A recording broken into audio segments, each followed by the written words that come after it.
আমরা নিজেদের দোষ কোনোদিন ধরার চেষ্টা করি না।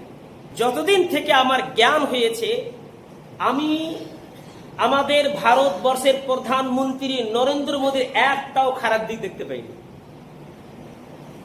এরকম চতুষ্প জন্তুর মতো, জানোয়ারের মতো কাজ হচ্ছে বাংলাদেশে।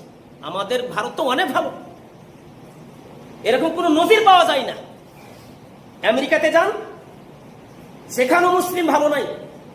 উত্তর কোরিয়াতে যান, সেখানেও মুসলিম ভালো নাই। ফিলিস্তিন, ইসরায়েল, কোন জায়গাতে মুসলিম সেফটিতে নাই, একমাত্র ভারতবর্ষের মধ্যে রয়েছে। তাহলে কি করে আপনি নরেন্দ্র মোদী কথা বলতে পারেন যে দেশটাকে আগুন লাগিয়ে দিল, মুসলিমদের বিরুদ্ধে কাজ করছে? কি দেখা আপনি বললেন? আমি তো কিছু দেখতে পাই না।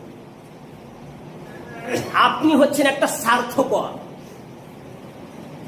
আমাদের ভারতবর্ষে মিনিমাম মেনে নিলাম 30 কোটি মুসলিম আছে, এটা কথা মানে 30 কোটি মুসলিম আছে, সবাই কি নামাজি? তার মানে মুসলিমের এত নিজের জায়গাতে নাই, আর শুধু অপরে ভুল ধরছে। তুমি যে মুসলিম নিজেকে দাবি করছো, একজন মুসলিম মদখোর কি করে হতে পারে? একজন মুসলিম সুদখোর কি করে হতে পারে? একজন মুসলিম ঘুষখোর কি করে হতে পারে? একজন মুসলিম মুশরিক কি করে হতে পারে?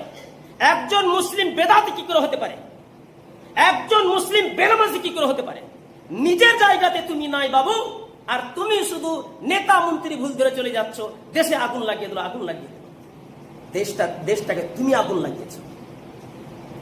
আজ পর্যন্ত যদি সঠিকভাবে সরকার যদি এই কথা বলতো যে যতগুলো মুসলিম আছে সবকে শেষ করে দাও পুলিশ প্রশাসন দিয়ে, তাহলে বলতাম যে হ্যাঁ, এবারে মন্ত্রী ভুল করছে।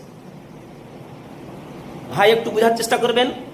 একটা মৌলানাকে ট্রেনে ধরে মারা হলো, কয়েকজন মারলো, আর যে লোকগুলো মেরেছে সেই লোকগুলো ছিল নেশাগ্রস্ত। তার মানে কেউ যদি নেশা পান করে যদি কোনো মানুষকে হত্যা করে ট্রেন থেকে ফেলে দেয়, এর জন্য কি নরেন্দ্র মোদী দায়ী?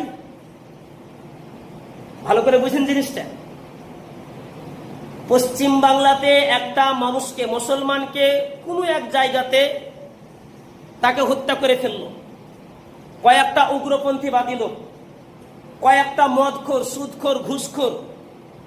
যে লোকটা মারছে ও জানে না কেন মারছি, কারণ মানুষ যখন মদ পান করে তখন শূন্য হয়ে যায় জ্ঞানটা।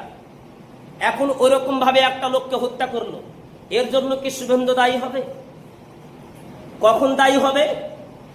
যখন শুভেন্দু অধিকারী দাঁড়িয়ে থেকে পুলিশ প্রশাসন দিয়ে মুসলিমদেরকে মারবে, তখন হবে সরকার দায়ী।